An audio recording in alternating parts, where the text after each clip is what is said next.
Pemanasan global yang membuat cuaca beberapa tahun terakhir ini sangatlah ekstrim, mengancam kepunahan dari makhluk-makhluk hidup, termasuk gugusan terumbu karang laut. Taiwan yang dikenal sebagai Raja Terumbu Laut sudah terlihat terumbu yang tadinya berwarna-warni sekarang menjadi pucat, bahkan berubah menjadi putih.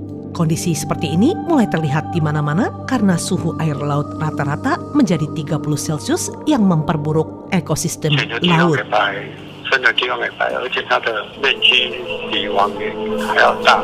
Cuaca ekstrim ditambah dengan hawa panas pada akhir-akhir ini sehingga suhu air laut rata-rata mencapai 31 derajat Celcius. Hal ini memperburuk situasi terumbu karang.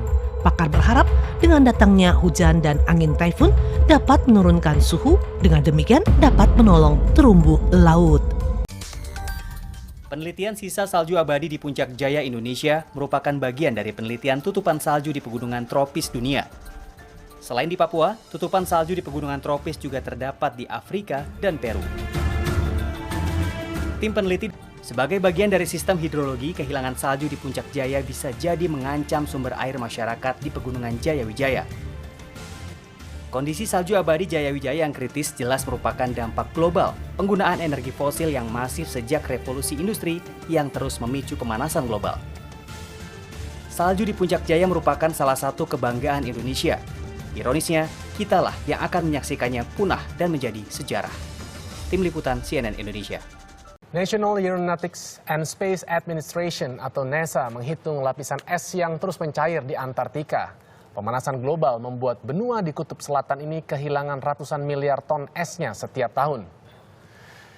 Sejak tahun 2004, satelit NASA menghitung bahwa seluruh wilayah Antartika kehilangan 130 miliar ton es setiap tahun.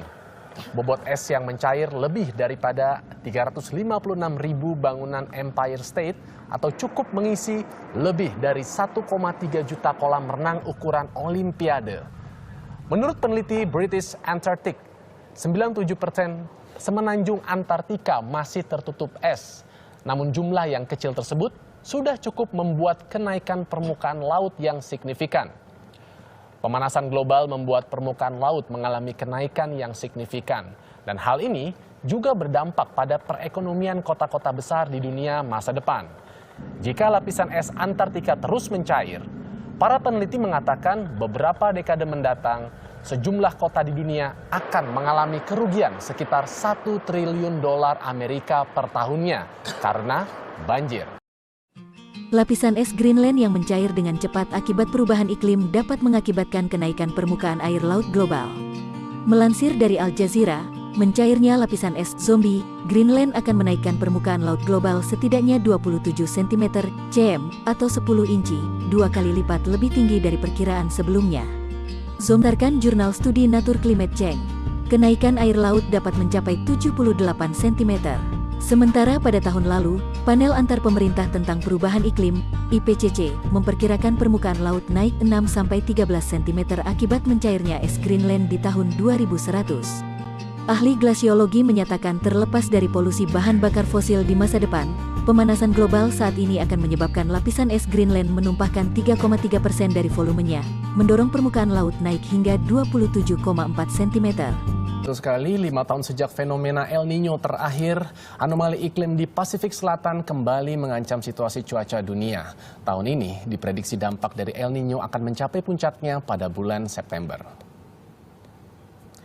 Badan Meteorologi Australia memprediksi dampak besar El Nino di berbagai belahan dunia tahun ini. Anomali El Nino umumnya terjadi 2 hingga 7 tahun sekali akibat lemahnya angin trade. Angin ini biasanya mendorong arus laut hangat dari Samudra Pasifik ke Samudra Hindia. Lemahnya angin mengakibatkan arus laut hangat di Samudra Pasifik menumpuk.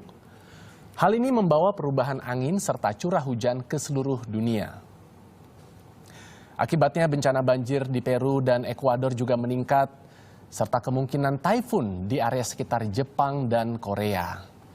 Diprediksi musim kemarau panjang akan mengancam Filipina, Australia, dan juga Indonesia. El Nino juga dapat menyebabkan peningkatan suhu global secara signifikan.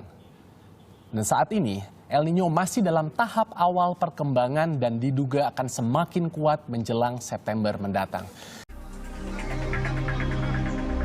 Banjir, tanah longsor, hingga angin puting beliung yang terjadi akhir-akhir ini menjadi peringatan agar kita waspada terhadap cuaca ekstrim yang sedang terjadi di Indonesia.